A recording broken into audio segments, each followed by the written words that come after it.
Mahuva town police વિસ્તારમાં સ્પાની આડમાં કૂટણખાનું ચલાવતા 2 ઇસમોને ઝડપી લીધા, જ્યારે અન્ય 1 ઇસમ હજુ પોલીસ પકડથી દૂર.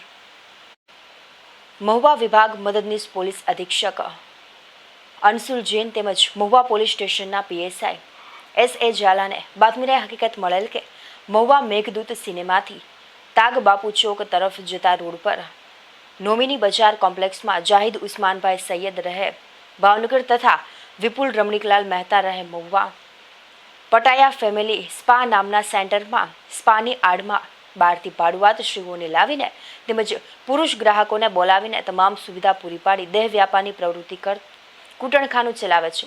જે હકીકત આધારે બાતમીની જગ્યા પર રેડ કરતા પટાયા ફેમિલી સ્પા સેન્ટર પરથી થાઈલેન્ડની 2 યુવતીઓ તથા ઇમરાન સલીમભાઈ સોરઠિયા ઉંમર 30 રહે પીરવાડી વર્તેજ તથા વિપુલ રમણીકલાલ મહેતા ઉંમર 44 રહે દાવડી ચોક મહુવાવાળા રેડ દરમિયાન હાજર મળી આવ્યા હતા, જ્યારે અન્ય 1 ઇસમ જાહિદ ઉસ્માનભાઈ સૈયદ રહે સીધીનાદ કુવા પાસે દેવજી ભગતની ધર્મશાળા ભાવનગર વાળો હાજર મળી આવેલ નહીં. આ તમામ વિરુદ્ધ મહુવા ટાઉન પોલીસ સ્ટેશનમાં ઇમોરલ ટ્રાફિક એક્ટ મુજબ ગુનો નોંધી આગળની કાર્યવાહી હાથ ધરી હતી.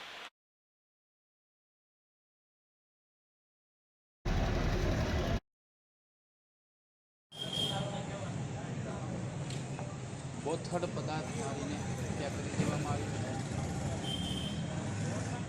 હત્યા કર્યા બાદ આરોપી ફરાર.